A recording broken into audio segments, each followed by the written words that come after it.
اور رو کے حضور فرمانے لگے، رو کے کہ اس قبر کے عذاب سے رب کی پناہ مانگو اور اس کے لیے تیاری کر لو، یہ بڑا سخت دن ہے۔ حضرت سعد بن معاذ رضی اللہ تعالیٰ عنہ کا جب جنازہ تھا، فرماتے ہم جا رہے تھے تو 5-6 قبریں تھیں، تو حضور نے فرمایا کن کی قبریں؟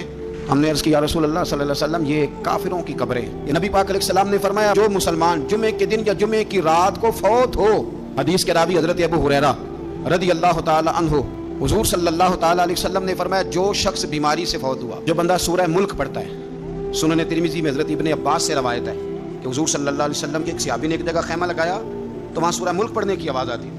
سورہ ملک اتنی شاندار صورت ہے کہ نبی پاک صلی اللہ علیہ وسلم نے فرمایا یہ قیامت کے دن اللہ کی بارگاہ میں ناز سے جھگڑا کرے گی اور کہے گی اے اللہ یہاں تو میرے پڑھنے والے کو جنت عطا فرما یا مجھے قرآن پاک سے علیحدہ کر دے۔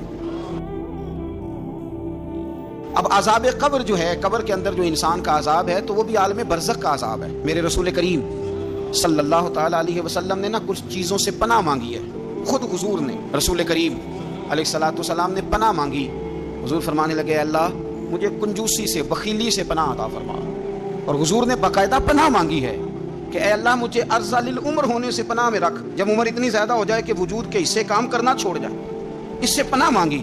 اور خود میرے نبی پاک علیہ السلام نے قبر کے عذاب سے پناہ مانگی۔ یہ تعلیم امت کے لیے کہ تم بھی پناہ مانگو عذاب قبر سے۔ قبر کا عذاب برحق ہے، قبر کے لیے تیاری کر کے رکھنا، اپنی قبر کو یاد رکھنا، مر جانے کو یاد رکھنا۔ حضرت سعد بن معاذ رضی اللہ تعالیٰ عنہ کا جب جنازہ تھا تو صحابہ کرام فرماتے ہیں کہ حضور نے نماز جنازہ کی امامت فرمائی تو قبر کے تیار ہونے میں کچھ دیر تھی، تو رسول کریم صلی اللہ علیہ وسلم زمین پر بیٹھ گئے اور ایک لکڑی سے حضور زمین کوریدنے لگے۔ ہم محو انتظار تھے کہ اللہ کے رسول صلی اللہ علیہ وسلم سر مبارک اٹھائیں، ہمیں کو نصیحت کریں۔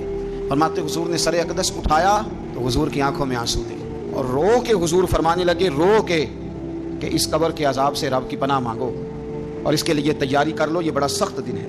رو کے حضور نے فرمایا، رو کے۔ آج تو لوگ مذاق بناتے ہیں، کچھ فقیر صوفی درویش کہلانے والے بھی، وہ کہتے ہیں جو مولوی بتا رہے ہیں نا قبر میں بچھو ہوں گے، سانپ ہوں گے، یہ تو مولوی اپنی قبر بتا رہا ہے، ہمارا اس سے کیا لینا دینا ہے۔ خدا سے ڈریں۔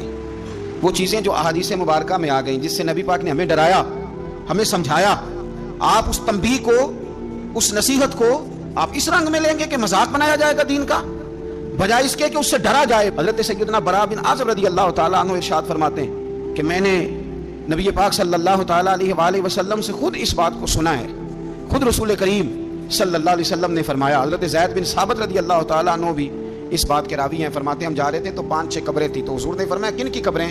ہم نے عرض کیا یا رسول اللہ صلی اللہ علیہ وسلم یہ کافروں کی قبریں۔ یہ صحیح مسلم میں حدیث موجود ہے، کفار کی قبریں۔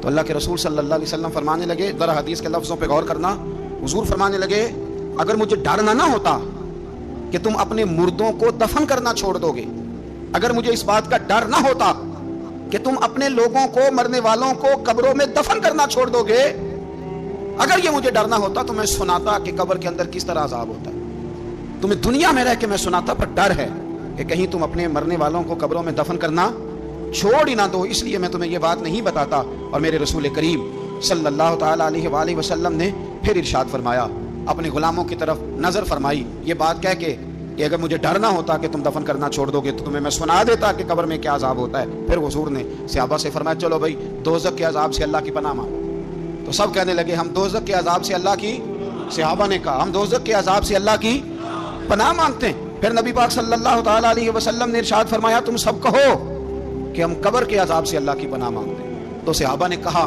ہم قبر کے عذاب سے اللہ کی پناہ مانگتے ہیں۔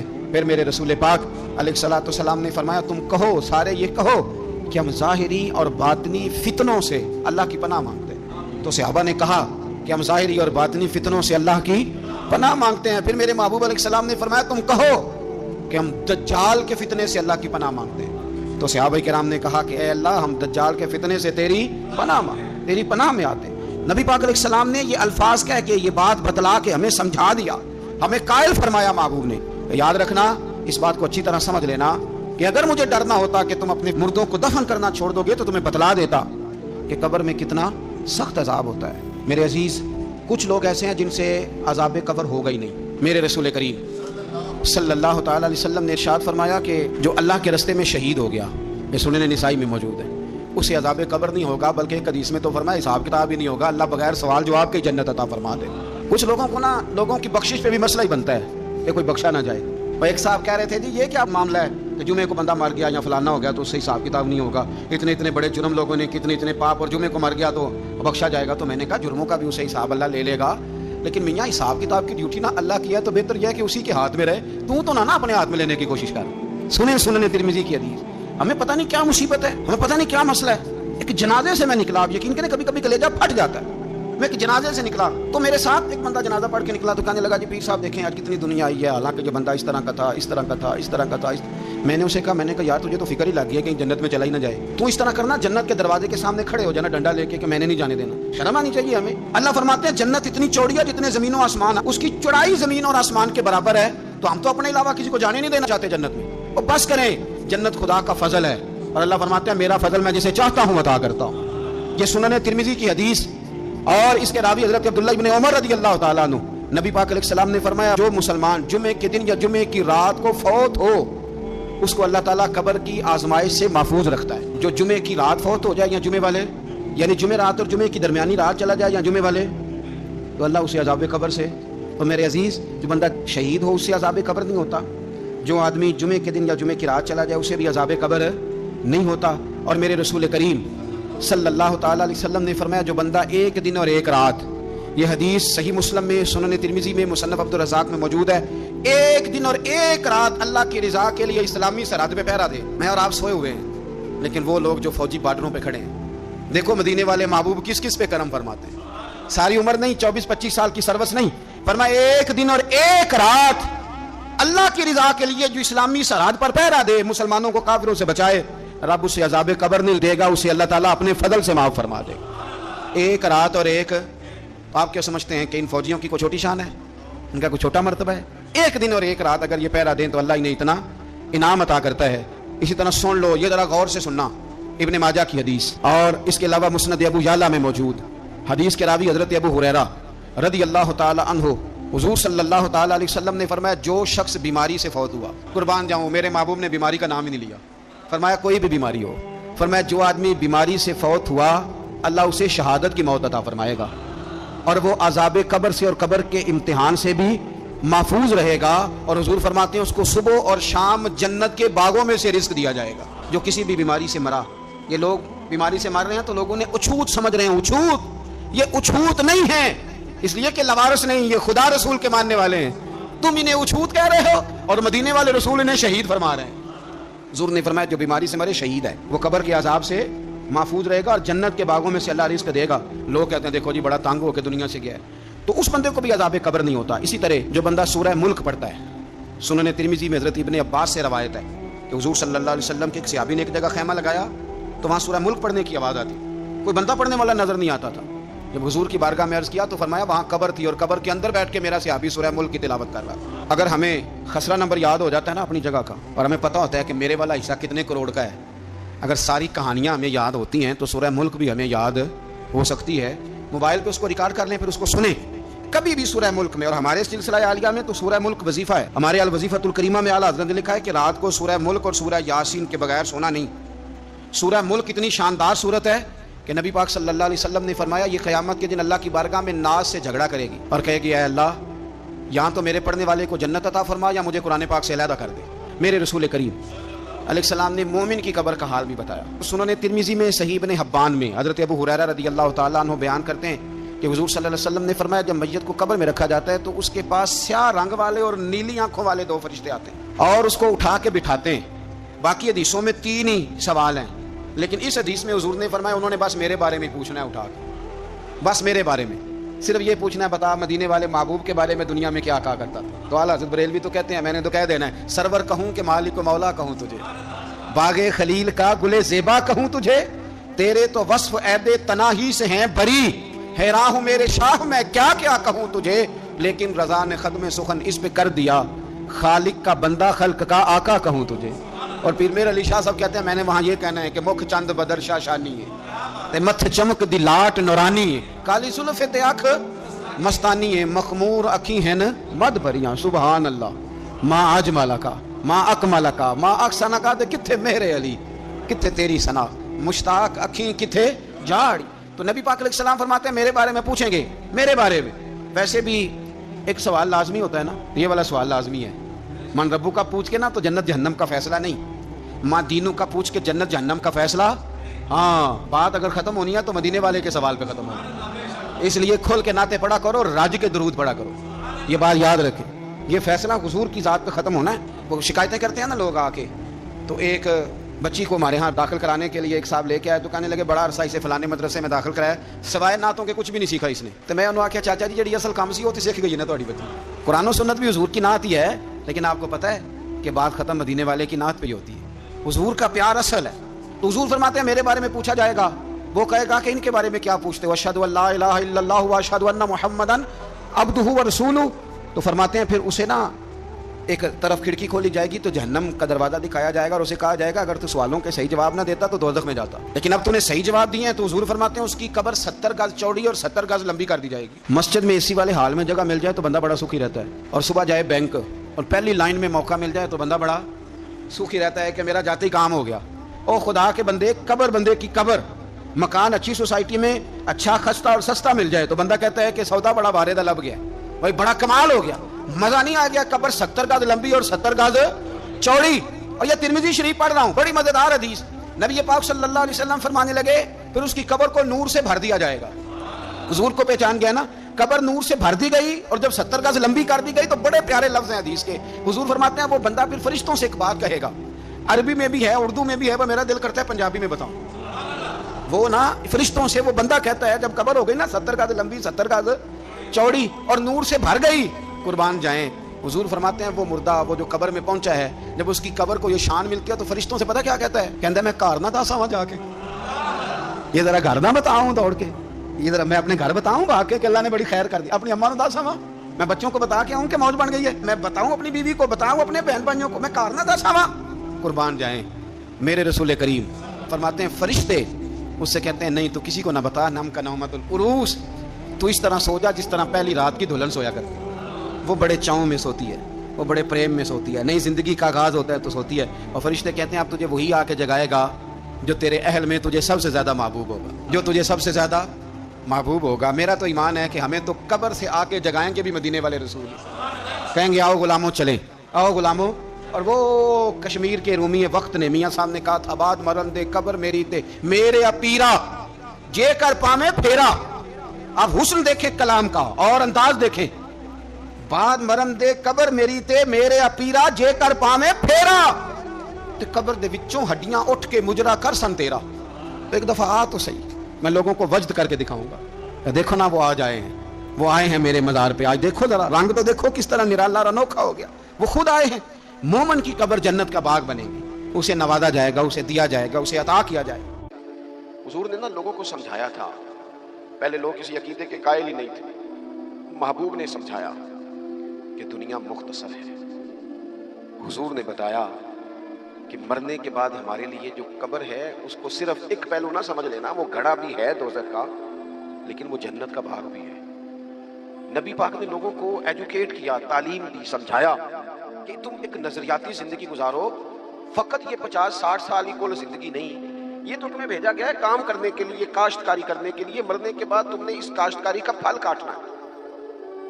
تم اب یہ تعلیم اتنی راسخ ہو گئی لوگوں کے دلوں میں، اور صرف لوگوں کو نہیں سمجھایا. وہ ہمارے یہاں پیرانے نظام یہ کرتے ہیں، لوگوں کہتے ہیں فقیر ہو جاؤ، فقیر ہو جاؤ، فقیر ہو جاؤ. لوگ فقیر ہوتے جاتے ہیں اور پیر صاحب امیر ہوتے جاتے ہیں. وہ مالدار ہوتا جاتا ہے، لوگوں کو فقر کا سبق پڑھاتا جاتا ہے.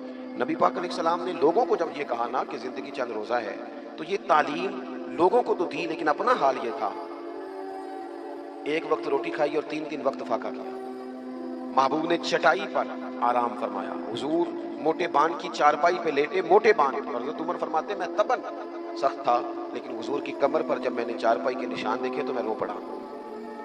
یا رسول اللہ، اللہ کے دشمن اتنی موج میں ہیں اور آپ تو. حضور نے ایک تو یہ ہے نا کہ آپ کی پیار میں کوئی رو رہا ہے تو بندہ کہے کوئی نہیں بس حالات ایسے، نہ محبوب نے نظریہ بیان کیا. نظریہ فرمایا عمر تم پسند نہیں کرتے کہ وہ تھوڑی سی دنیا میں آسانی دیکھیں اور آخرت میں رسوا ہو جائیں، اور ہم دنیا میں تھوڑی سی مشکل دیکھیں اور آخرت کی ساری عزت اللہ ہمیں ہی عطا فرما دے. تو حضور تعلیم دیتے، سمجھاتے، قائل کرتے، دلیل دیتے، لوگوں کو سمجھ آتا.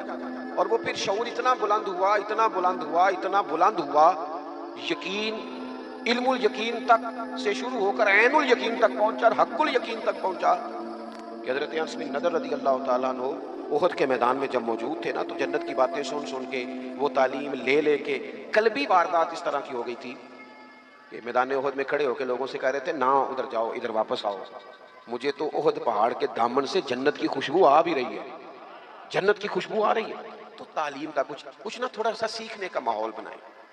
ہمارے ہاں الجھنیں بہت زیادہ ہیں، ایک لمبی تعداد ہے لوگوں کی جو ہر وقت ذہنی کشمکش کا شکار رہتی ہے، ایک تناؤ ہے، ایک الجھاؤ ہے۔ میں گزارش کرتا رہتا ہوں بزرگوں سے تو نہیں، جو دوست احباب ہیں علماء کی جماعت میں کہتا ہوں کہ لوگوں کے جو مسائل ہیں اس پر گفتگو کی جائے، لوگوں کو ذہنی آسودگی کا موقع میسر آئے، انہیں پتہ چلے کہ یہ ہمارا اصل مسئلہ ہے۔ ہمارے جو دیکھیں نا حسد بہت بڑا مسئلہ ہے، اس پر نبی پاک علیہ الصلوۃ والسلام کی درجنوں احادیث موجود ہیں اور اس کے ہر پہلو پر حضور نے ہمیں سبق دیے، بغض پر، جھوٹ پر، بدی پر، خیانت پر، رزق حلال کے فضائل پر، محبت پر۔ یہ جو ہمارے مسائل ہیں ہم اگر حضور سے سیکھ لیں، ایک جنگ بنی رہتی ہے گھروں میں، چوکوں میں، چوراہوں میں، آپس میں، دفتروں میں، اکٹھے بیٹھنے والے لوگوں میں، حتیٰ کہ دینی ماحول میں بھی اگر چند لوگ مل کے کام کرتے ہیں تو وہاں بھی کچھ نہ کچھ آپس میں چیزیں دلوں میں موجود رہتی ہیں۔ شرط یہ ہے کہ ہم حضور سے سیکھیں، کشادگی پیدا ہوگی، دل بڑے ہوں۔ تو نبی پاک نے اپنے لیے بطور معلم کا لفظ اعزاز کے طور پر حضور نے بیان کیا۔ اور دوسرا، حضور نے فرمایا میں نا اخلاق عالیہ کی تکمیل کرنے دنیا میں آیا ہوں۔ ایک ہوتا ہے کوئی اچھی بات کرنا، بہت سارے لوگ اچھی باتیں کرتے ہیں اور آج کل تو سارے لوگ اچھی باتیں کرتے ہیں، پر مسئلہ صرف اتنا ہے کہ کرتے دوسروں کے لیے۔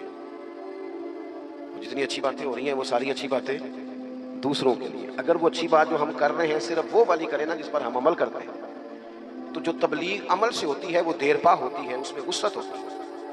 اللہ کے پیارے رسول صلی اللہ تعالیٰ علیہ وسلم نے صرف اچھی بات نہیں کی، آپ توجہ کریں گے میری بات پر، حضور نے صرف ایسا نہیں کہ ایک اچھی بات محبوب نے کر دی، حضور نے وہ والی اچھی بات کی ہے کہ اس سے زیادہ اچھی بات ہو سکتی نہیں۔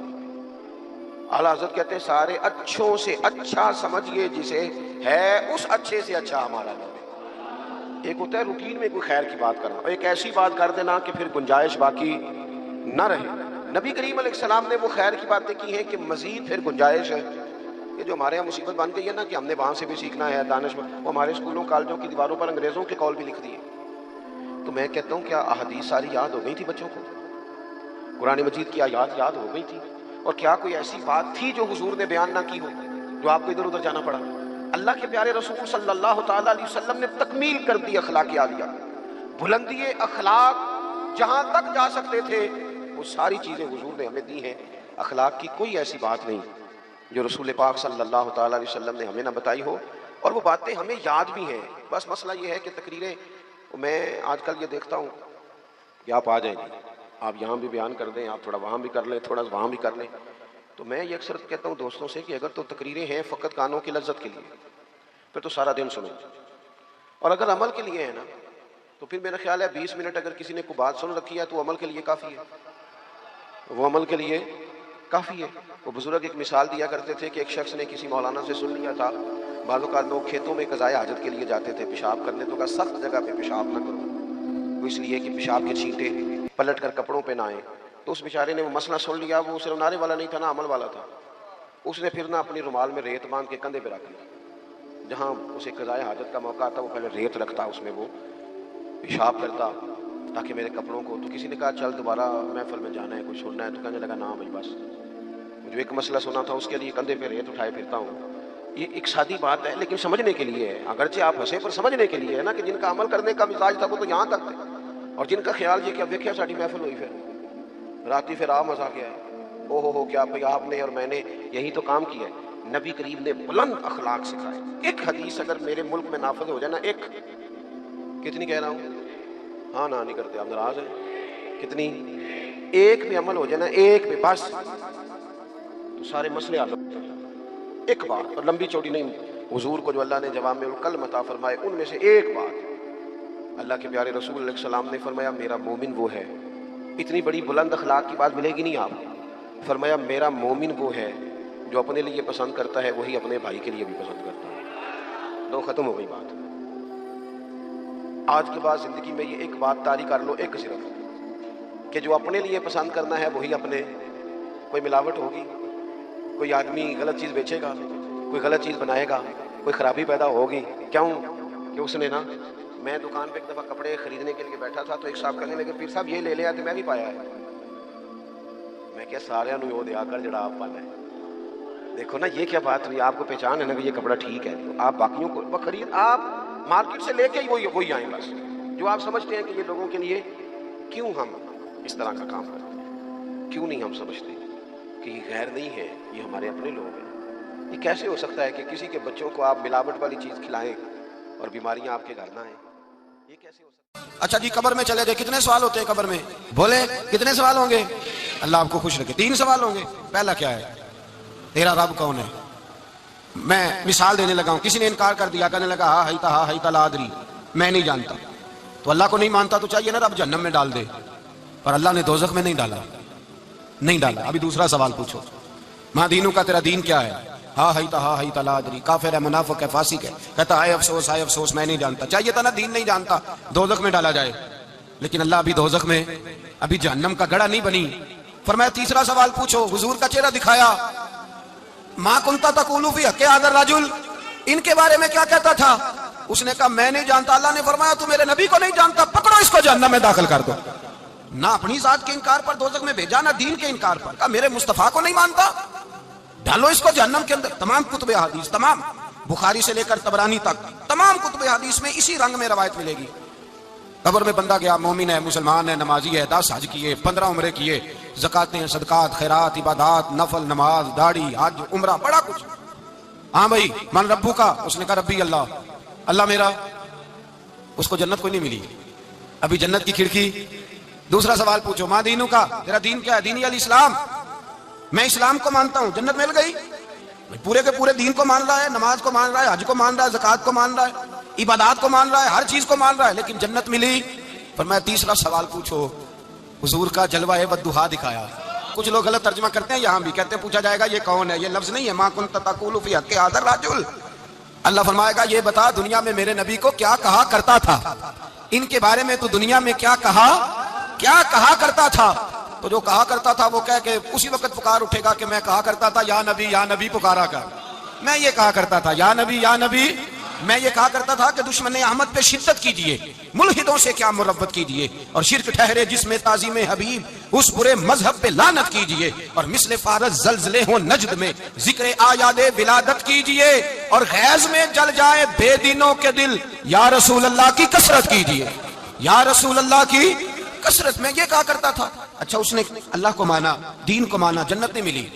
جب کہنے لگا نا ہوا محمد رسول اللہ صلی اللہ علیہ وسلم، جب حضور کو پہچانا، حضور کو، نبی پاک کو پہچانا، تو فرمایا نہیں میرے یار کو جانتا ہے، اب کھول دو جنت کا دروازہ.